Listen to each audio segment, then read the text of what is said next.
फानूस बनकर जिसकी हिफाजत हवा करे वो शम्मा क्या बुझे जिसे रोशन खुदा करे। अल्लाह तबारक तआला का बड़ा एहसान अजीम है। मैं नहीं चाहता यकीनन मैं मिलूंगा दौरान इलेक्शन मेरे काम पर तो कोई उंगली नहीं उठा सके। हाँ, एक मामला जरूर उठा, वो ब्लॉक का करप्शन है। ब्लॉक का करप्शन है। सीओ यहाँ का नया आया है। मैं यहाँ के सीओ को भी और रेवन्यू से ताल्लुक रखने वाले दूसरे अफसरों से भी कहता हूं कि मैं आप पर ब्लेम नहीं करता, लेकिन ये दलाल जो आपके कर्मचारियों से मिलकर लोगों को लूटते हैं, इन कमीनों को कह दीजिए, इन कमीनों को कह दीजिए कि ये होश ठिकाने रखें, क्योंकि अख्तरुल ईमान अब की बार इन जालिमों के खिलाफ वो कहर बर्पा करेगा। असेंबली में रहे बना रहे, असेंबली में दोबारा जीते बना जीते, इन जालिमों का पंजा तोड़ेगा। लेकिन नौजवानों हम लोग कभी कभी जज्बाती हो जाते हैं। आज के इस मजलिस से जलसे इजहार तशक्कुर के मेहमान खास, मुकर्रिर खास, मीर महफिल, वतन अजीज में गरीबों, मजबूरों, नातवा, कमजोरों की तवाना आवाज जनाबे बैरिस्टर असदुद्दीन अवैसी साहब, मुअज़्ज़ज़ रुकन पार्लियामेंट हैदराबाद व कौमी सदर कुल हिंद मजलिस इत्तेहादुल मुस्लिमीन, इस बहुत ही पुरजोश इनकलाबी जलसे में मौजूद महाराष्ट्र के शेर जनाबे भाई वारिस पठान साहब, भाई अयूब साहब, गायबाना तौर पर इस असेंबली हलके के इंचार्ज तेलंगाना के मुअज़्ज़ज़ रुकन असेंबली जनाबे अहमद बिन अब्दुल्ला बलाला साहब, यूपी से सलमान भाई, फिरोज लाला साहब, जोहरा शेख और उनकी पूरी टीम,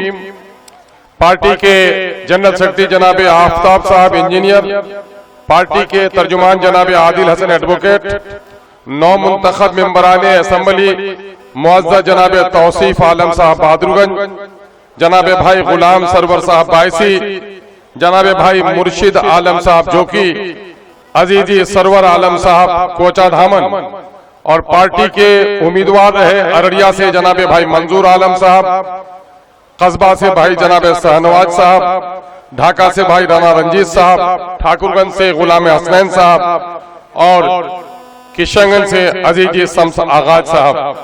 साथ ही यहाँ पर मौजूद अमोर और बैसा के बुजुर्गों, नौजवानों, अजीजों, खुलैया वो सुरजापुरी, शेरशाबादी व अंसारी और हिंदू मुस्लिम साथियों, मैं जरूरी समझता हूं कि अपने गुफ्तगू से पहले पार्टी के कुछ कारकुनान का तस्करा करूं।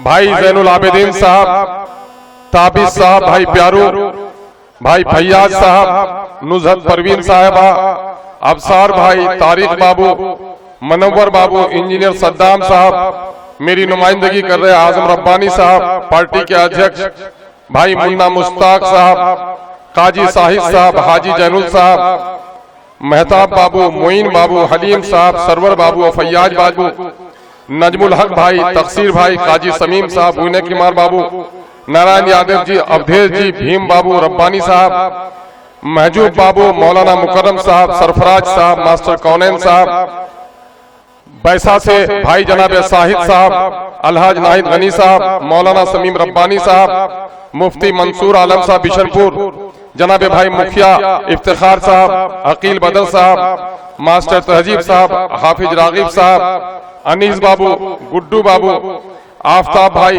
डॉक्टर शमीम साहब, अजीजी मुर्तजा बाबू, अधांग इश्तियाक भाई, आज की महफिल की निजामत कर रहे मेरे भाई जनाबे सरफराज नदवी साहब, और अमोर हलके के बैरूने अमोर रहने वाले मेरे परदेसी नौजवानों, और आपके हवाले से मेरी नेक तरीन माओ, बहनों और बेटियों और अजीज बच्चों, मैं थोड़ी बहुत उर्दू जानता हूं, उर्दू के अल्फाज जानता हूं, लेकिन वल्लाह आज मेरे लिए बहुत मुश्किल है कि मैं आपके शुक्रिया के लिए कौन से अल्फाज चुन के लाऊं। ए अमोर बैसा के सरजमीन के लोगों, अक्सर ऐसे मौके से न जाने मेरे दिल में क्यों कैफियत पैदा हो जाती है कि आपने मुझ पर वो एहसान अजीम किया है, आपने अमर वैसा की तकदीर और तस्वीर बदलने के लिए पुरानी सारी रवायतों को तोड़ा है, बिरादराना रिश्ते तोड़े हैं, जुमूद और तात्तुल को तोड़ा है और आपने एक तारीखी कारनामा अपनाया है। आपने खून के रिश्तों को नहीं देखा, आपने मस्जिद तोड़ने वालों का आपने मुखालिफत की और खून के रिश्तों से ऊपर उठकर, जात बिरादरी के कुर्बत से ऊपर उठकर, इलाकाई मोहब्बत से ऊपर उठकर वसूलों की बुनियाद पर मजलिस इत्तेहाद मुस्लिमीन को चुना है और अख्तरुल ईमान को अपना खादिम चुनने का काम किया है। अगर मेरे मुकद्दर में नहीं, अगर मेरी कुव्वत ये होती कि मेरा ये कमजोर बाजू आसमान तक पहुंचता तो मैं आसमान के तारों को नोच डालता, और वैसा के लोगों तुम्हारी कदमों में डाल देता। अगर मेरे अंदर में कुव्वत होती कि दुनिया के सारे चमन से फूलों और कलियों को मैं तोड़ कर लाऊं और तुम्हारे कदमों में डाल दूं, तो खुदा की कसम शायद तुम्हारे एहसान का बदला मैं नहीं चुका सकता हूं। अल्लाह ने एहसान अजीम दिया है। 5 साल आपकी खिदमत हमने की है और अगले 5 साल के लिए आपने मौका दिया है। हम आपकी इस एहसानमंदी का शुक्रिया अदा करते हैं और अपने सदर बावकार जनाब बैरिस्टर असदुद्दीन अवैसी साहब का शुक्रिया अदा करते हैं कि शहरों में पलने वाले लोग देहातों में आते हैं तो उनका दम घुटने लगता है, लेकिन न जाने अल्लाह ने किस जिगर का इंसान इसे बनाया है कि ये हैदराबाद में भी सीमांचल पुकारता है। पार्लियामेंट की ठंडी हवाओं में जो अपने इलाके के मसाइल को भूल जाता है, सीमांचल को शख्स नहीं भूल पाता। अभी तकरीबन 10-12 दिन सीमांचल में रहे, यहाँ की फिजा सेहत बख्श नहीं। और एक साहब कह रहे थे हमारे कि हैदराबादियों के बारे में अगर कहोगे किसी मेहमान ने उनके दस्तरखान का शुक्रिया अदा किया, तो तबरेज भाई ने रात को मुझे सुनाया कि भाई एक मेहमान थे हमारे यहाँ, उसको कहा कि भाई देखिए हम लोगों तो पूरी खातिरदारी आपकी नहीं कर सकी, तो उसने कहा कि खातिरदारी, अरे दुनिया में हैदराबाद से बेहतर खाना जन्नत ही में मिल सकता है, उसके अलावा कहीं नहीं मिल सकता। और उस जगह को छोड़कर रूखी सूखी खाकर बैरिस्टर असदुद्दीन अवैसी ने धूल फेंका है। मैं नहीं भूल सकता। इन दलालों को कह दो जो लोग ये कहते हैं कि मेरे चचा ने काम किया। जिस दिन रसेली पुल के पास अवैसी साहब आए थे, जैसे मजनू कभी लैला की तलाश में शहरा में गुम हो गया था, लैला और असदुद्दीन अवैसी भी उस रेत के गोले में गुम हो गया था। लेकिन मैंने देखा कि बैरिस्टर असदुद्दीन अवैसी की पेशानी पे कोई बल नहीं था। हमारी गुर्बत में, हमारी मुफलिसी ने, हमारी बेचारगी ने उन्हें बहुत दर्दमंद बना दिया है और उन्होंने वादा किया है कि मरते दम तक मेरा रिश्ता सीमांचल से नहीं टूटेगा। ऐ मेरे हिंदू मुस्लिम साथियों, उसने वादा ही नहीं किया है, बल्कि उस वादा को इलेक्शन के नतीजे के चंद दिन गुजरे हैं और वो सब शुक्रिया अदा करने के लिए आपकी बस्ती में दोबारा आ गया है। मैं उनकी इस मोहब्बत के लिए शुक्रिया अदा करता हूँ। हम उम्मीद करते हैं कि आपने जिस एतमाद के साथ MIM को जिताया है, और MIM ने पिछले 5 सालों से नहीं 11 सालों से सीमांचल की वकालत की है, इंशाअल्लाह ये ताकत और आगे बढ़ेगी। ए अमर वैसा के लोगों, यह अख्तरुल ईमान का कमाल नहीं है, ये मजलिस का कमाल है। मजलिस यहाँ आई तो कल तक पूर्णिया का भी कोई रिपोर्टर यहाँ नहीं आता था, आज दिल्ली का रिपोर्टर आकर अमर वैसा की गलियों में खाक छानता है ना। और अख्तरुल ईमान को हराने के लिए नहीं, मजलिस की आवाज को दबाने के लिए कांग्रेसियों ने किसी नेता को नहीं छोड़ा। नीचे से लेकर टॉप टू बॉटम सारे नेता को यहाँ पर उतार दिया। और ये फिरका परस्त कब्रिस्तानों के दुश्मन लोगों ने बिरादरीवाद का नारा लगाया, लेकिन वाह अमर वैसा के लोगों, आपने फानूस बनकर मेरी हिफाजत की। और बरजस्ता ये शेर याद आता है कि फानूस बनकर जिसकी हिफाजत हवा करे, वो शम्मा क्या बुझे जिसे रोशन खुदा करे। अल्लाह तबारक तआला का बड़ा एहसान अजीम है। मैं नहीं चाहता, यकीनन मैं मिलूंगा दौरान इलेक्शन, मेरे काम पर तो कोई उंगली नहीं उठा सके। हाँ, एक मामला जरूर उठा, वो ब्लॉक का करप्शन है। ब्लॉक का करप्शन है। सीओ यहाँ का नया आया है। मैं यहाँ के सीओ को भी और रेबलो से ताल्लुक रखने वाले दूसरे अफसरों से भी कहता हूं कि मैं आप पर ब्लेम नहीं करता, लेकिन ये दलाल जो आपके कर्मचारियों से मिलकर लोगों को लूटते हैं, इन कमीनों को कह दीजिए इन कमीनों को कह दीजिए कि ये होश ठिकाने रखें, चूंकि अख्तरुल ईमान अब की बार इन जालिमों के खिलाफ वो कहर बर्पा करेगा। असेंबली में रहे बना रहे, असेंबली में दोबारा जीते बना जीते, इन जालिमों का पंजा तोड़ेगा।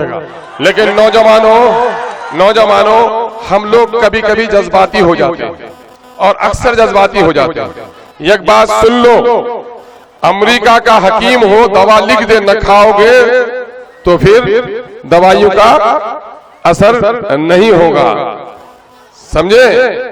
और मैं क्या बात कहूं कि जो इस वक्त रिश्वतखोरी के खिलाफ गलियों में बस्तियों में मैंने बातें सुनी हैं, उनके खिलाफ आप लोगों ने आज 1 महीने तक घर बार छोड़ दिया, लड़ाई लड़ी, मोटरसाइकिल दौड़ाए, धक्के खाए, धूल फाकी, और आपने जलसे को नहीं इलेक्शन को कामयाब किया। आपसे मेरी गुजारिश है, सिर्फ एक हिम्मत और हौसला पैदा करो, जालिम को जालिम कहना सीख लो, कातिल को कातिल कहना सीख लो, टोकना सीख लो, और रिश्वत देकर गवाही देने की हिम्मत कर लो। फिर कोई माई का लाल रिश्वत से तुम्हारे लोगों को परेशान नहीं कर सकेगा। आओ, अब तो हम लोगों ने एक नारा दिया ही था जी कि सबने दिया है हमको चोट, अपनी पार्टी अपना वोट है ना, तो अपनी पार्टी अपना वोट। आओ, अब अपनी पार्टी अपना वोट और अपना नेता। मैं तो गलियों में जाता हूं, बोलता ही रहता हूं, जिनको दिल्ली के पार्लियामेंट में सुनते हो, दुनिया जिसे बगौर सुनती है, और जासूस हैं जो उनके पीछे लगे रहते हैं कि बैरिस्टर असदुद्दीन अवैसी की जबान कब फिसले कि इनको पकड़ ले। लेकिन अल्लाह का शुक्र है कोई माई का लाल अभी देश में जन्म नहीं लिया कि बैरिस्टर असदुद्दीन अवैसी को टोक सके। आओ, मैं चूंकि आगे जाना है और जानते हो कितना दौड़ कर आए हैं, 10 बजे 10:30 बजे उतरे हैं बागडोगरा में, और 1 बजे जुमा पढ़े हैं यहाँ मधेपुर में, जलसा किया वहां से फिर गए हैं बाईसी का जलसा किया, सरवर गुलाम सरोवर भाई किया, यहाँ आए हैं। अभी जनाब भाई हाजी इफ्तिखार एसपी साहब जो हमारे पार्टी से रूठ गए थे, अल्लाह का शुक्र है पार्टी को उसने गले लगा लिया है, और कोचा दामन की जीत में उनका बड़ा रोल है। अभी उनके यहाँ बैठेंगे, रात को 10 बजे जाकर बैठेंगे, रात को 10 बजे। हाँ, पप्पू यादव क्या